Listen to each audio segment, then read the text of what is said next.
নমস্কাৰ বন্ধুসকল চিনে ৰিভিউত আপোনালোকক স্বাগতম অৱশেষত ৰবি শৰ্মাৰ বহু প্ৰতীক্ষিত অসমীয়া ছবি ৰুদ্ৰ মুক্তি পালে It's time for some action.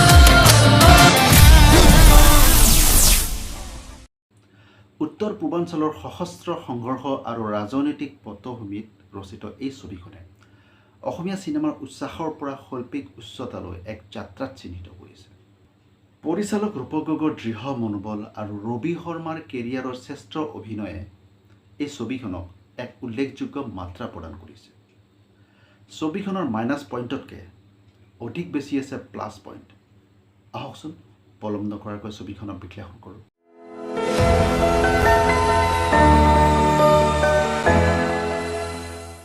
Action ধামাকা হয় ৰুদ্ৰ এখন 100% সফল একশ্যন ধামাকা নতুন অসমীয়া কথাছবি বুলি অভিহিত কৰিলে বঢ়াই কোৱা নহ'ব ৰবি শৰ্মা আৰু পৰিচালক ৰূপক গগৈ আৰু ৰুদ্ৰৰ টীমটো এখনি একশ্যন পেক সফল অসমীয়া কথাছবি দৰ্শকক উপহাৰ দিয়াৰ ক্ষেত্ৰতো 100% ছাকচেছ হৈছে বুলি মই ভাবোঁ অসমীয়া ছবিয়ে কৰিলে বলিউডক চেলেঞ্জ আৰু ৰবি শৰ্মা হ'ব অসমৰ পৰৱৰ্তী ছুপাৰষ্টাৰ বুলি থাম্বনেইলত মই কিয় উল্লেখ কৰিছোঁ সেয়া জানিবলৈ ভিডিঅ'টি শেষলৈ চাই থাকিব আৰু আপুনি যদি এই চেনেলত নতুন তেন্তে চেনেলটো ছাবস্ক্ৰাইব কৰিবলৈ নাপাহৰিব ৰুদ্ৰ ফিল্মখনৰ কাহিনী এনেধৰণৰ ছবিখনৰ মূল চৰিত্ৰ ৰুদ্ৰ মানে ৰবি শৰ্মা এজন সদস্য ৰক্ষা বাহিনীৰ গুপ্ত সন্ধান পিতৃ মাতৃক হেৰুৱাৰ পিছত তেওঁৰ জীৱনৰ লক্ষ্য হৈ পৰে সন্ত্ৰাসবাদৰ বিৰুদ্ধে যুঁজ কিন্তু ভাগ্যই তেওঁক পুনৰ আঘাত কৰে আৰু বিশ্বাসঘাতকতাত হেৰাই পত্নী আৰু কন্যা লুপ্ত হৈ পৰা ৰুদ্ৰক পুনৰ উভতি আহিবলৈ বাধ্য কৰায় এটা দুৰ্ঘটনাই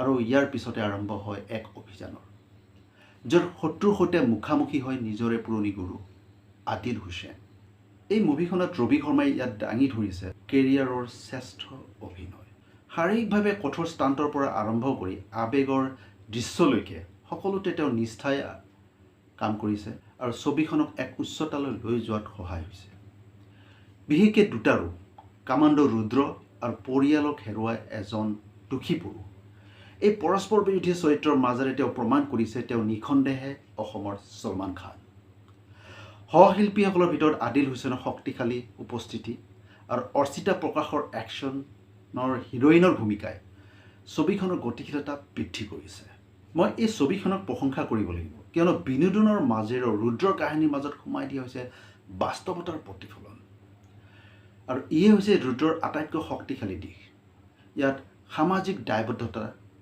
ছবিখনে নিৰ্ভয়ে স্পৰ্শ কৰিছে অসমৰ দুটা কঠোৰ সত্য এটা হৈছে সন্ত্ৰাসবাদ আৰু এটা হৈছে শিশু শোষণ বিশেষকৈ ভিক্ষাৰ দলৰ দ্বাৰা শিশুবিলাকৰ যিটো বিকলীকৰণৰ দৃশ্য দৰ্শকক স্তম্ভিত কৰি তোলে আৰু ইয়াৰ দ্বাৰা পৰিচালকে সমাজত সজাগ কৰাৰ প্ৰচেষ্টা কৰিছে যিটো সচৰাচৰ আমি অন্যান্য ফিল্মসমূহত খুব কমেহে দেখা পোৱা যায় এতিয়া আহোঁ ফিল্মখনৰ পজিটিভ দিশসমূহলৈ এই পজিটিভ দিশসমূহৰ ভিতৰত আটাইতকৈ চৰ্চিত বিষয়টো হৈছে অভিনয় আৰু কৰ্মনিৰ্দেশনা ৰবি শৰ্মাই ৰুদ্ৰৰ চৰিত্ৰত একাধিক মাত্ৰা দাঙি ধৰিছে একাধাৰে বুদ্ধিমান গুপ্তচৰ শোকাকুল পতি আৰু প্ৰতিশোধ স্পৃহা যোদ্ধা তেওঁৰ বডি ডাবল নোহোৱাকৈ নিজে কৰা বিপদজনক ষ্টাণ্টৰ দৃশ্য আৰু পৰিয়ালৰ হেৰুৱাৰ ফলত কৰা আৱেগিক অভিনয়ৰ প্ৰদৰ্শন দৃশ্যবিশেষৰ প্ৰশংসাৰ দাবীদাৰ ইয়াৰ পিছতে মই নাম ল'ব লাগিব আদিল হুছেইনৰ আদিল হুছেইন এগৰাকী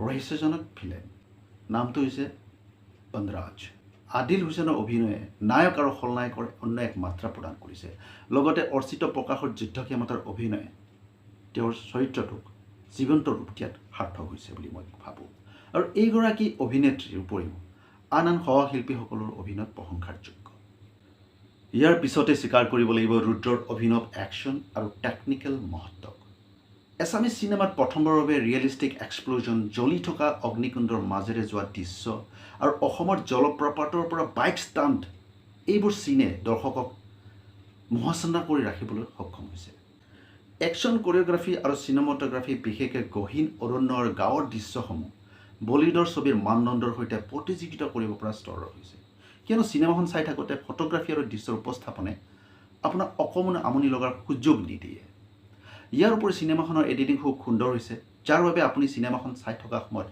ব'ৰ ফিল নকৰে ফিল্মখনৰ আৰু এটা পজিটিভ কথা আছে যে অসমৰ সাংস্কৃতিক আৰু সামাজিক সংক্লাপ যেনে বৈষ্ণৱ সংস্কৃতিক গায়ন বায়ন ভাওনা আদি অসমীয়া ঐতিহ্য কাহিনীৰ সৈতে সুচাৰুৰূপে সংযোজিত কৰা হৈছে।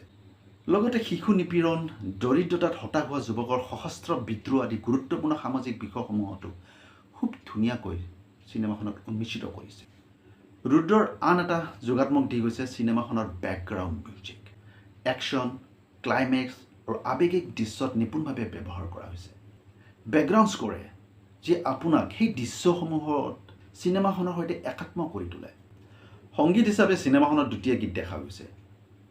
এটা হৈছে টাইটেল গীত, যিটো নেকি আজিৰ তাৰিখৰ লগত চিনেমাখনৰ বিষয়বস্তুৰ সৈতে সম্পূৰ্ণ খাপ খাই পৰিছে, আৰু গীতটোৰ ছবিৰ ৰাষ্ট্ৰীয় ভাৱীকৰণ উচ্চাকাংক্ষাক সমৰ্থন কৰিলেও অনুৰাগ তোমাৰ বাবে ৰোমান্টিক গীতটোৱে ছবিৰ গতিশীলতাক ধৰি ৰাখিব পৰা নাই।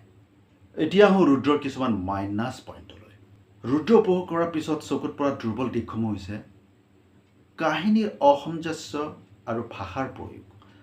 ফিল্মখনৰ জিৰণিৰ পিছত প্ৰায় 20 মিনিট সময় গাঁৱৰ দৃশ্য দৰ্শকৰ মনত এক পনীয়া অনুভূতিৰ সৃষ্টি কৰে, যাৰ কাৰণে ভৰপূৰ একশ্যনৰ পৰা হঠাৎ শ্ল' ডাউন হৈ যায়।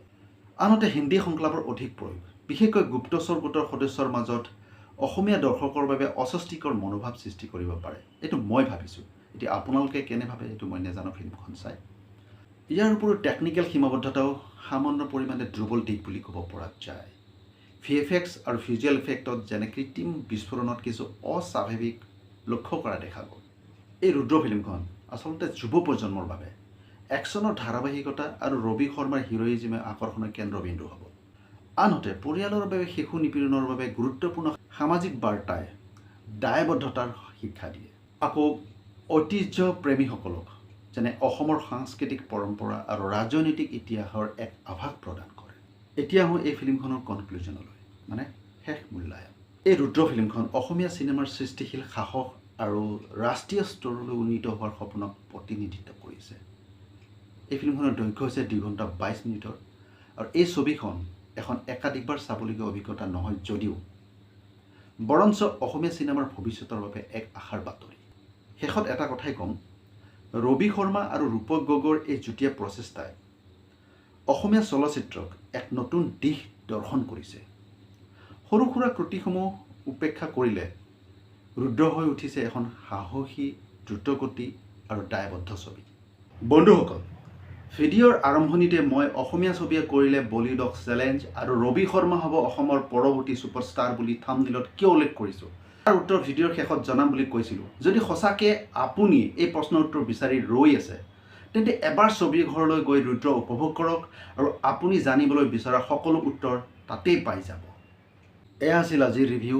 ৰুদ্ৰৰ বিষয়ে মোৰ ব্যক্তিগত মতামত আপোনালোকে কেনে পালে কমেণ্ট বক্সত কমেণ্ট কৰি নিশ্চয়কৈ জনাব, আৰু যদি ভিডিঅ'টো ভাল লাগিছে লাইক কৰক আৰু চেনেলটো ছাবস্ক্ৰাইব কৰক, আৰু ন'টিফিকেশ্যন বেলটো টিপি দিয়ক যাতে নতুন ভিডিঅ'ৰ সৈতে আপোনালোকক লগ পাব পাৰোঁ।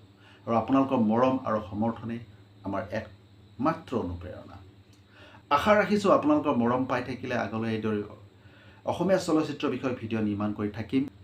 জয় আই অসম, জয় অসমীয়া চলচ্চিত্ৰ।